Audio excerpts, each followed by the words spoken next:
Good morning, guys. It's Glenn with Lessons for Landlords. It's 6 o'clock in the morning, a day in the life of a landlord. We woke up early today, and I'm here to tell you a little story. My first eviction. Yes, it's going to happen to you eventually. Even to the best landlords, you're going to get a tenant that's not going to be able to pay, that's going to give you a headache, an issue, and you're going to have to evict. So my first eviction, I found out that I can't go represent myself because I have an LLC.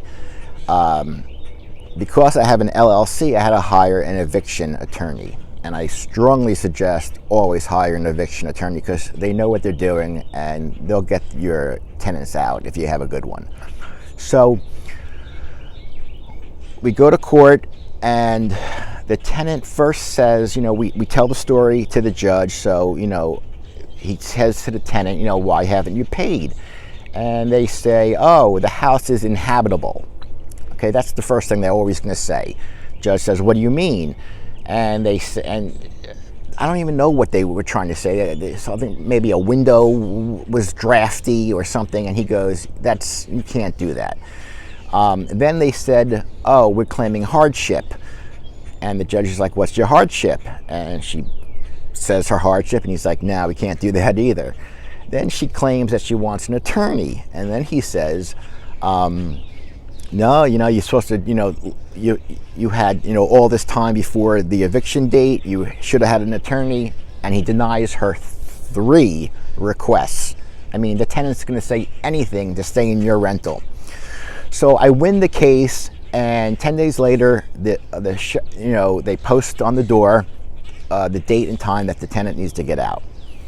The date comes, and my mentor says, Glenn, I want to come down there and I want to see it. It's always a adventure when someone's getting kicked out of a house. So, and he was right down the street in his office. He came down, and thank God he was there, because we get to the house, and this big guy with a gun, the sheriff, his deputy, is there.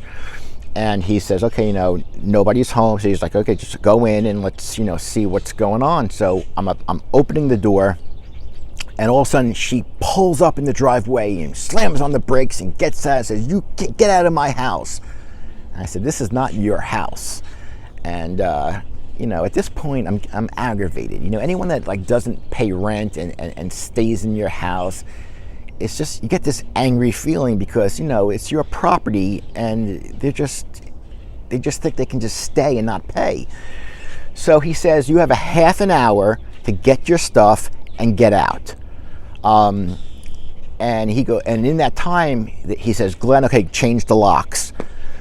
So I'm there, I pull out my little door lock set, and I'm starting to change the front door lock, and my hands are shaking, uncontrollably. I was so nervous. I just was so nervous. And my mentor sees me, and he's like, I guess he saw my hands shaking, and he's like, Glenn, I'll take care of the lock. You just, make sure that the tenant gets out.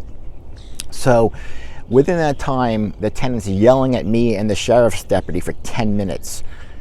And then the sheriff's deputy says, now you have 20 minutes. This guy was no joke. He wasn't fooling around.